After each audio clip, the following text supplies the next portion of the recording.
Once more, we come to you from the Secretariat of the Nigerian Indigenous Nationalities Alliance for Self-Determination, NINAS. With this emergency broadcast, something extraordinary has just happened. It has to do with the amendment exercise, the current amendment, the 2022 amendment process to the 1999 Constitution. What we are about to listen to now will determine what will happen to this union of death. If we grasp it and take action, we might escape. Otherwise, the caliphate that imposed that constitution has found a way. At the time, our attention was focused on what's going on in Ukraine, to smuggle in their pathway to the Ruga. The Ruga they've tried to bring in, through all kinds of ways that have been blocked so many times. They've continued in this push to constitutional amendment in a manner that is loaded with all kinds of things. Of course, it was their knee-jerk reaction to the constitutional force majeure, the union dispute declared on the 20th of the 16th of December in 2020. That was how it was initiated. But what we see now is that in the midst of the long list of matters that they have slated for their so-called amendment, they managed to smuggle in something none of you will have imagined was their purpose for pursuing the entire amendment process. Just like in the Obasanjo's third term campaign, it was because he wanted to remove the term limit in the Constitution that he initiated the whole long list of amendments that looked all so beautiful, until that one item was identified and it scuttled the entire process. This 2022 Constitution Amendment round is targeted at paving a clear pathway for how the Ruga that the Fulani have been targeting across the whole country can be institutionalized via the Constitution, Constitutional Amendment. How have they, structured it? The so-called local government autonomy, by which the finance of the local government is supposed to be coming straight to them from the federal government, or the sharing in Abuja. One side of the story, which is the beautiful side, is that it is to curb the corruption that have been introduced to local government funds by the governors who steal from it. Nobody is thinking about how to curb the heavy corruption that is going on in Abuja. It is the one of local government that has become more important. Accountability. Everybody, the union, Nigerian Union of Local Government Employees are rejoicing that all will be well. That's one side of the story, that is all going to get well and development to come to local government. But their purpose is to take control of your communities by being directly in charge of the local governments, because in that direct allocation to local governments, INEC will take over the function of conducting election into local governments. So basically what they are doing, what that amendment will do, is to remove the governors from the equation, so that the federal government that is under the exclusive control of the Fulani in all its tiers, in all its departments and arms, will now be in charge of your local government, meaning your communities. And when INEC, when federal government, when Abuja is the one selecting or processing who will be council chairman in all the 704 local government areas, and Abuja is the one to transmit money that is allocation to them every month, the governors are no longer able to meddle with it. It is whatever Abuja wants that will happen in your communities. That's where we've landed, if nothing happens now to halt the journey to this, to the conclusion of this amendment exercise. All the other things they put, NINAS already answered them. NINAS already told everybody that the issues to be addressed in Nigeria, the constitutional dispute on the table, is not one for National Assembly to meddle in. They are just committing treason against the rest of us for stepping into our sovereignties, to now be the one discussing our constitution.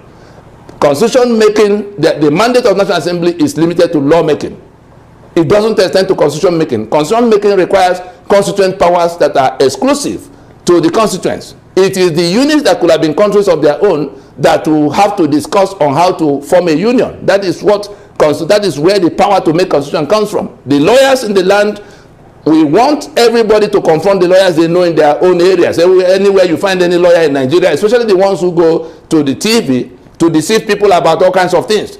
Section 14(2)(a) of that constitution, even as bad as it is, admits, confesses that sovereignty belongs to the people, from whom government, through that constitution, derives all its powers and authority. There's no other way. Like the memo and articles of a company is the exclusive business of the owners of the company.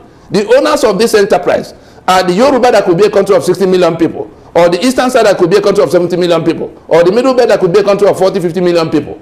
Those are the ones who have to come to submit their sovereignties and then decide the terms on how they want to relate. And so the National Assembly already know that they do not have constituent powers to either make or remake our constitution. But the force behind that National Assembly at this time is the caliphate that wants to take over your lands to now establish their Ruga that you've been blocking them from doing. And so it is by taking direct charge of the local government that they are going to be able to do that. What can we do now? Because it's one thing to get to know about a problem and to get another to find solution. NINAS has a solution, but we are time bound if we have to save ourselves from this impending calamity. That solution is this.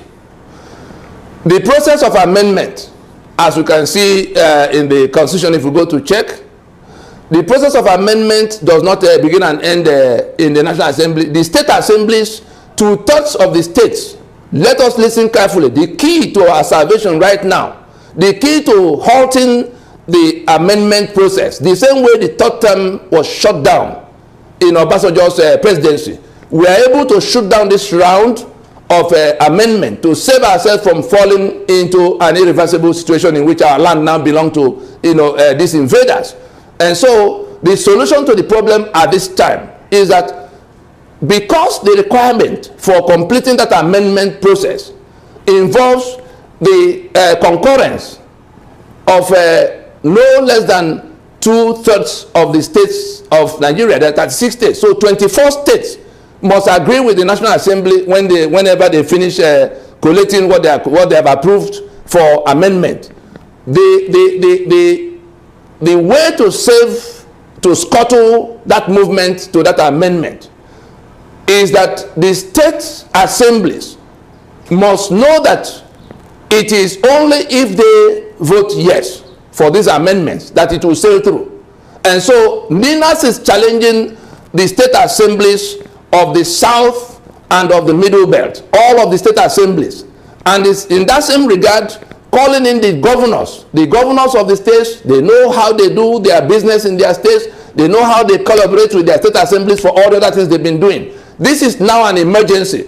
The governors of those states, the state assemblies of those states of the South and the Middle Belt, because this is now a caliphate agenda that is being driven through the National Assembly in the name of the Constitution. And so NINAS is inviting the state assemblies to wake up and block any possibility of passing, in terms of concurrence, the resolution that will support this amendment that the National Assembly has processed for this round. Let us forget all the things that may look like improvement, which they've done. Everything they move to the concurrent list in the amendments they've done. If you go and read, you will see that in that concurrence list, the federal government still has an upper hand. If the federal government has any interest in the subject matter, the federal government will override you. So there's nothing that has changed. All the things are cosmetic. The important things that should change, they are not addressing them. It is the preamble that says that we, the people, have submitted our sovereignty and that we have made constitution. Those are the things that must be addressed before we go to any other thing. Otherwise, what we have now in as 1999 constitution does not represent any union agreement. We have not met. We have not agreed. We've not made any concession. And so we come back to what has to be done. Those state assemblies and their governors must now collaborate to make sure that no single state in the south or in the middle belt will pass a resolution for adopting this round of amendments. If we do that, the exercise is at an end. If we don't do it, we will, by acquiescence, allow them to pass this amendment that allows them control of our local government areas and our communities. We know that the transitional rulers are attached to the local government. The stipend they get in the month comes from what the local governments get. And so this caliphate has perfected a plan to go and get hold of our grassroots, the local governments and the communities. The Ruga will just be a matter of, it won't even be so many years. It will just be a matter of instant. Whatever land they want, they will take it, because there's nobody there now to, there's nobody at all to slow them down. I think that's what we have, the 1999 Constitution that they are standing upon. If we don't take down that Constitution, we're handing ourselves over as slaves to the masters that want to, exterminate us. Let us come together now and shoot down that Constitution to save ourselves from the bondage we have been in for so long, but which is now going to get worse if we allow some more powers to be assumed. We saw what happened with the petroleum industry bill, in which the communities that bear the oil, that bear the brunt of oil production in Nigeria, were deceived into an amendment, a petroleum industry bill that will make life better for them. What did they come out with? 3%. And then communities in the north, where pipelines pass, now become, oil, whatever they call it, oil producing oil, but whatever they call it. They now allow them 10% or something much higher than the ones who are bearing the brunt. That's the kind of thing you get under this Constitution. Our best bet is to act now that we can. State assemblies and the governors of those states of the south and middle belt, let no one pass any resolution in support of this amendment. The peoples of these states, if these amendments pass, your land is gone for good, straight in the hands of the Fulani. And therefore, the members of the House of Assembly, your tenure will come to an end. The governors of those states, your tenure will come to an end. The people who are going to be at the receiving end are the owners of the land that will be taken for Ruga. If any such thing should happen, let it be known to all of us that those who are in that assembly, those who are the governors of today, will be held responsible by those whose lands will be, because it will come down to a fight. That's where it will end. If people say they can't accept this, which they're already saying in various ways. But let us know for sure that the first line of rage, the first line of pushback, the first line of knowing who to hold by the gruff, by the neck, will be those members of the House of Assembly that will pass, any House of Assembly that will pass a resolution in support of this amendment. Let all the members of that House, let the governor of that state know that they are the individuals that will be held responsible for whatever goes wrong in this matter. I think we can drop it there.